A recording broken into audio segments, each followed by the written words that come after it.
जय श्री सीताराम जी महाराज की जय, लखन लाल की जय। शरण परी मन बच करम विचारी। श्री सूरदास जी का ये पद सूर रामचरितावली से है। सूरदास जी कहते हैं, मंदोदरी ने कहा, विचार करके मन वाणी तथा कर्म से श्री रघुनाथ जी की शरण में जा पड़ो। भला तीनों लोकों में दूसरा ऐसा कौन है जो अब तुम्हें बचा लेगा। मेरे स्वामी, मेरी शिक्षा सुनो। दांतों में घास लेकर अपने पूरे परिवार के साथ श्री राम जी के पास चलो। परम पवित्र श्री जानकी जी को अपने साथ ले लो। जगन माता का हरण करके कुल में लगे कलंक को श्रीनाथ जी की शरण में जाकर दूर क्यों नहीं कर लेते। अपने ये 10 मस्तक उनके श्री चरणों पर रखकर अपने सब दोष दूर कर दो। वह रघुनाथ जी तो कृपा ही करने वाले कृपा मूर्ति हैं।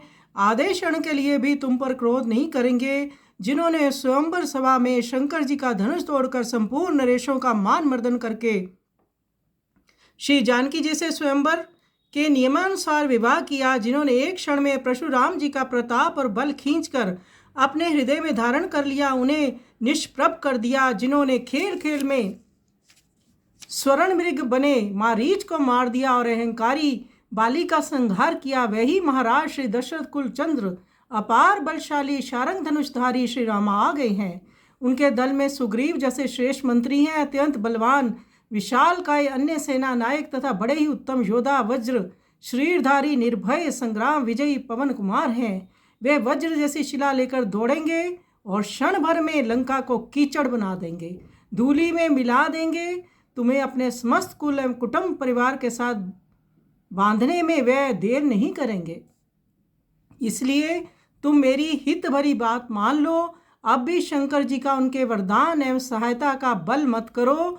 तुम्हारे भाई विभीषण श्री कौशल नरेश रघुनाथ जी से मिल गया है, वह तुम्हारे वरदान का सब रहस्य बता देगा। ये समझ लो कि दोनों रघुवंश तिलक श्री राम लक्ष्मण समुद्र किनारे उतर गए हैं, पड़ाव डाले पड़े हैं और उनकी सेना की अत्यंत भयंकर गर्जना 10 दिशाओं में गूंज रही है। बानर भालुओं की भीड़ यहीं से दिखलाई पड़ रही है।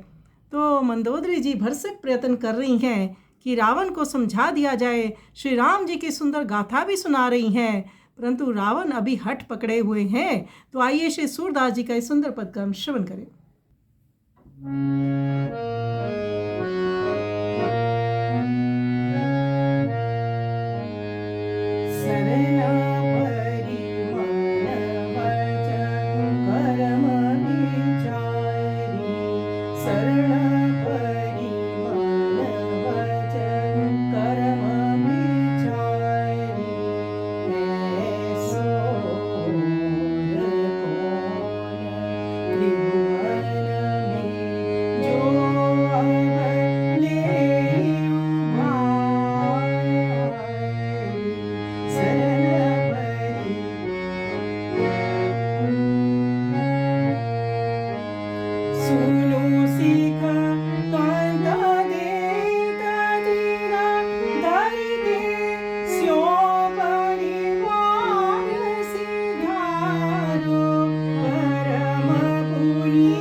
Jesus